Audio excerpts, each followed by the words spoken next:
ఇది సమాజంలో ఉన్న చాలా మంది తల్లిదండ్రులు చెప్తున్నా. మీ పిల్లల విషయంలో లుచ్చ నాగబాబు లాంటి వాళ్ళని ఫాలో అవ్వమాకండి. మీ పిల్లలని జాగ్రత్తగా చూసుకునే బాధ్యత మీది.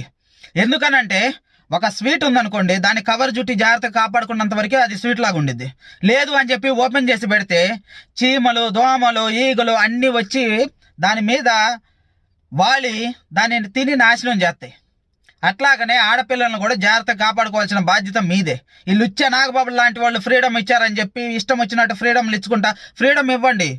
వాళ్ళకి ఎంతవరకు అది సేఫ్ అనేదో ఆలోచించి అంతవరకు మాత్రమే ఫ్రీడమ్ ఇవ్వండి. మన పిల్లలు మంచోళ్ళు, వేరే పిల్లలు చెడ్డోళ్ళు అన్న రేంజ్లో మీరు ఆలోచిస్తే హైదరాబాద్లో చూస్తున్నారు. హైదరాబాద్లో కానీ మెట్రోపాలిటన్ దేశాల్లో కానీ ఎప్పుడు పక్క దేశాల మీద పడి ఆడటం కాదు, మన సిటీలో ఏం జరుగుతుంది, మన ఇల్లు, మన చుట్టుపక్కల కానీ మన ఇళ్ళ పక్కల కానీ ఫారిన్లో వచ్చేది తిరగట్లేదు కదా, మన చుట్టూ ఉన్న మన పిల్లలే తిరుగుతున్నారు. కాబట్టి మీ పిల్లల్ని మీరు కాపాడుకోండి. లుచ్చ నాగబాబు లాంటి వాళ్ళని ఫాలో అవ్వకండి.